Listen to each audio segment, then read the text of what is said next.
ज्या घरामध्ये कमी घामाचा पैसा आहे त्या घरात माणसं ईडी जन्माला येतात. ईडी पागल 27 खोल्यांचा बंगला, 13 बेडरूम, 9 बाथरूम आणि एकच पोरग उरफाट्या बावलीच. ती नवरी बाल आणि आलं ते मिवणीला खुणवायचं. ती म्हणली मला दिवस गेले, तवा हे सरळ झालं. ते चालत नाही. ईडी पोरं जन्माला येतात. नाही ना, असं नाही चालत. त्याला उत्तर सांगतो 17व्या अध्यायात ओवी आहे, चोरीचे धन कुणा विष झाले. शास्त्र नाही पाळलं तर दणका बसतो. आणि आज 99% लोक शास्त्र पाळत नाही. पैशाची गमेंड आहे, अंगात थोडी ताकद आहे, समाज थोडा मानतोय. हो, पण 300 फूट जमिनीतला बोर सुद्धा कधी कधी फुफुटा आणतो. हो, 80% लोकांना कीर्तनकार सांगू सांगू कटाळे, अरे पोरीचं लगीन एकादशीला करू नको, करू नको. पण गमेंट पैसा आहे, होऊन जाईन. जावायची येडं निघलं मग एकादश. पाया पडून सांगतो, हे इंदुरिकेचं कीर्तन आहे महाराज. आपलं कीर्तन महाराज म्हणून कधी ऐकायचं नाही. महाराज उलथुद्या मरून दिलं. महाराज कीर्तन महाराज कीर्तन संपल्यावर का मरण गंजबो आहे, दगड उसकला का बो आहे. पण आपलं कीर्तन तुमचा मुलगा म्हणून ऐका, मित्र म्हणून ऐका, ते खरंच आहे. काय म्हणते तुमचं? थोडं कानाला वाईट आहे पण खरं. शास्त्र आहे किंवा नाही बोला. आणि पाया पडून सांगतो, तुमचा मुलगा म्हणून ऐका, नाही तर मित्र म्हणून ऐका. एकादशीला लग्न करू नये असं शास्त्र नाही, पण एकादशीला अन्नदान घालू नये असं शास्त्र आहे. काय म्हणते तुमचं? बोलत जा. गाथा सांगतोय, आपण नाही सांगत. एकादशीचे अन्न पान ते श्वान विष्टे समान. एकादशी नव्हे व्रत केवळ वैकुंठीचा पंथ. पण पैशाची गमेंट. एकच पोरग आहे तुला, एकादशी लगीन करू नको. होऊन जाईन. ज्यांना एकादश नाही त्यांना गुलाबजामू करू, आणि हे त्यांना खिचडी करू. पण केलंच त्यानं 15,000ची लाइटिंग लावली घराव, 10,000ची दारू आणली बेवड्यांना, 22,000चे फेटे आणले येड्यांना. येड्या बायांना लुगडे घेतले 3 लाखाची, 5 लाख घालवले, आणि सुनच गरोदर निघली. हत्या हत्या म्हणजे झटका येतो. मग एखादा म्हणेल महाराज असं का म्हणून बोलला. अध्याय नंबर 16, कागद आणि पेन काढा, नंबर आणि ओवी लिहून घ्या. अध्याय नंबर 16, ओवी नंबर 389. शास्त्र म्हणेल ते सांडावे आणि राज्यही तृण मानावे. आहे किंवा नाही? हा म्हणा, नाही म्हणा. हा, मग एकानं कीर्तन दिलं मला उभं राहून, एकादशीला लग्न केल्यावर जर असं होतंय तर ज्यांनी पुरी पळूनच आणल्या त्यांनी पुढे तिथी पाहिल्या, बंद झाली आपली अक्कल. पण त्याला पुरावा आहे. अध्याय नंबर 17, ओवी नंबर 189. वारिया वाट न पाहे आणि मरण मुहूर्त न पाहे. वार वाट पाहत नाही आणि मरण मुहूर्त पाहत नाही, आणि ही औलाद अशीच मेल्याशिवाय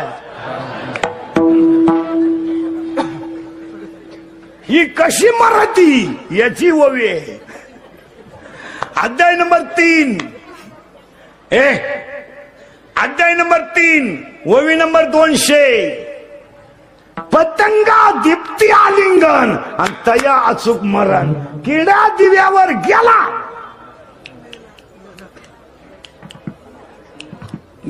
बसलेल्या कोणत्याही पोऱ्यानं सांगावं आपल्याला का म्या पोरगी पळून आणले, मा संसार चांगलाय, लग्नाचे पैसे भरून दिला खे.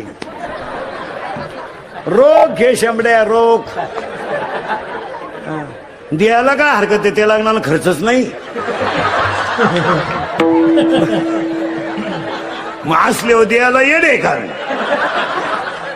हो, पण तुम्ही माना नाही तर नका मानू महाराज. पण शास्त्र शास्त्र आहेच, आणि ते मानावाच नाही.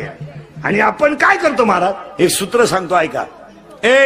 थोडं त्याला बाजूला घ्या. सूत्र नीट ऐका. कोणती गोष्ट सहज प्राप्त झाली का तिचा ग होतो.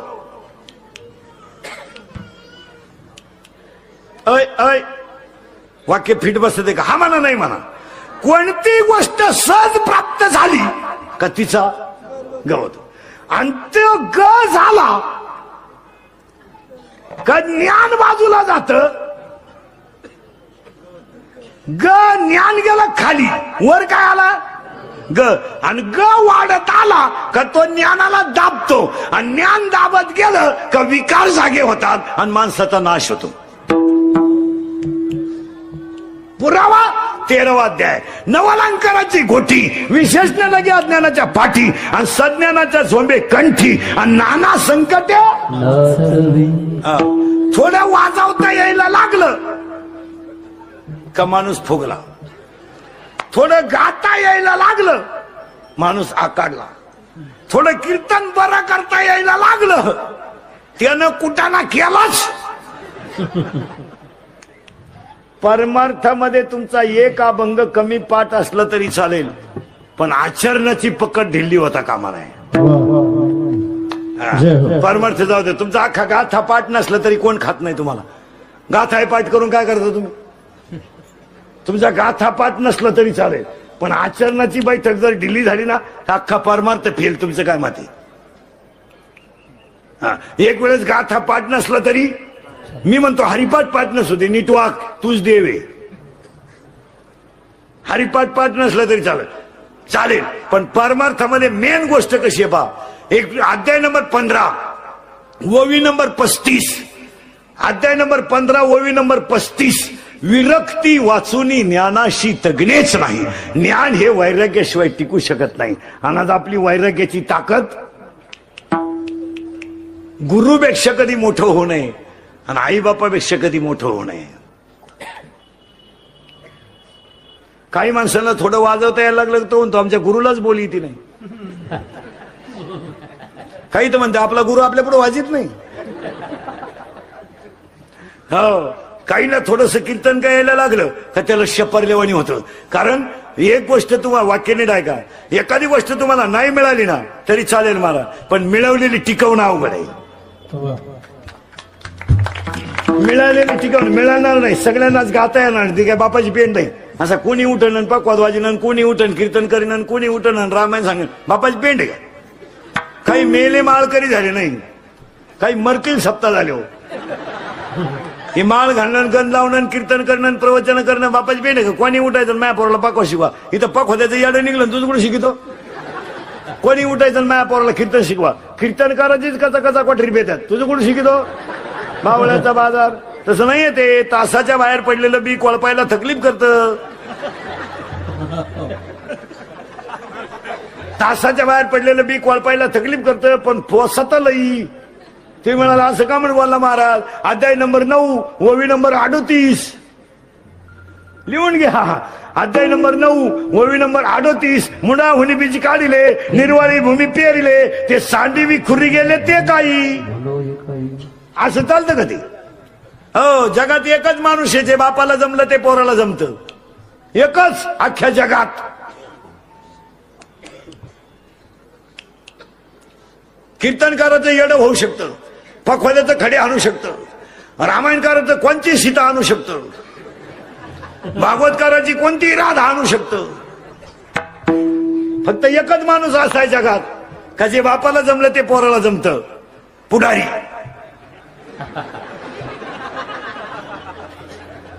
बाप दमला का पोऱ्या उठलाच.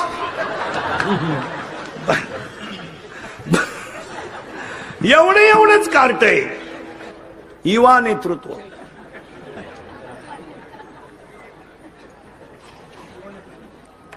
मिशी नाही त्याला. युवकांचे श्रद्धास्थान. काढली मिशी, विकासाची गंगा. पुन्हा फुटली मिशी, बुलंद तोप.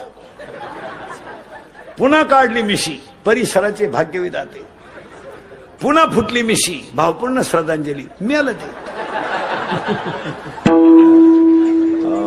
आता फक्त आपल्या बायकोला कितवा महिना याचं बोर्ड गावात नाही, आणि ते सुद्धा लागायला बसले. आमची प्रगती 9 महिने, 9 दिवस बाकी. खाली लगेच 50-50 सार झाले मुंडके. आपल्या पराक्रमाचा आम्हाला सार्थ अभिमान आहे. तुमच्या पुढच्या पराक्रमाला आमच्या हार्दिक शुभेच्छा. पुरावा 13वा अध्याय. पूज्यता डोळा न देखावी आणि स्वकीर्ती काने ऐकावी. विद्वान माणसाचं लक्षण बा किती सुंदर आहे 13व्या अध्यायात. चातुर्य लपवी, महत्व हरपी आणि पिशेपण मिरवी जगा माझी. हे असं नाही. नाही नाही नाही. आणि पाया पडून दुसरं एक वाक्य सांगतो, आज तुमचे दिवस चांगलेत, उद्या असतीलच असे नाही. घमेंड कमी करा.